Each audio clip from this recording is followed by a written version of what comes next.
Thank you for joining Wars of the Roses. As we continue with Part 10, Akbar the Great from the Adepts in the Eastern Esoteric Tradition by Manly Palmer Hall, Part 4. The Mystics of Islam. Akbar the Great. Reference should certainly be made to Akbar the Great, Emperor of Hindustan, 1542 to 1605. In the nature of this extraordinary man, personal ambitions and impersonal aspirations were strangely and intimately mingled. Of him, C.W. King writes, "Again, the greatest of all Mohammedan sovereigns, the Mogul Akbar was a true Sufi.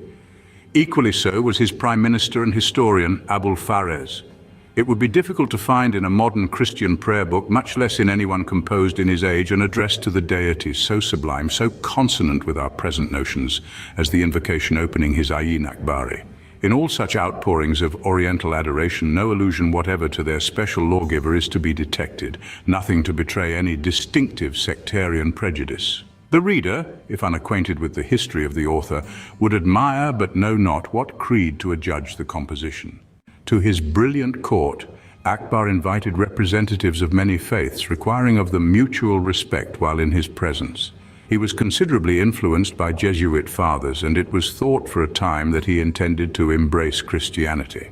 He was also thoughtful of the teachers of Hinduism and was profoundly influenced by the faith of Zoroaster. Later, he investigated the claims of the Jains and kept teachers of this sect at his court. His contact with the Sikhs was not so intimate, but he became proficient in their beliefs. Moved by a powerful desire to unite the spiritual convictions of mankind and bring to an end the discords and antagonisms of faiths, he founded at Fatehpur Sikri his house of worship. After describing the construction of this building, Sir Lawrence Binyon reports thus upon the meetings held there. "So it was ordained that on the south side should sit the learned doctors, on the north, the ascetics and mystics, on the west, reputed descendants of the Prophet, on the east, such nobles as cared for these matters. And Akbar presided over them all, not enthroned in immovable dignity, but moving in his restless way freely among them and talking now with one and now with another." Although Akbar's religious experiment was essentially unsuccessful, it indicates the natural workings of his mind and his desire to fulfill a deep spiritual conviction. Sir Lawrence Binyon mentions mystical experience which occurred to Akbar, and it was also known that he came under the influence of learned mystics belonging to various Eastern and Near Eastern sects.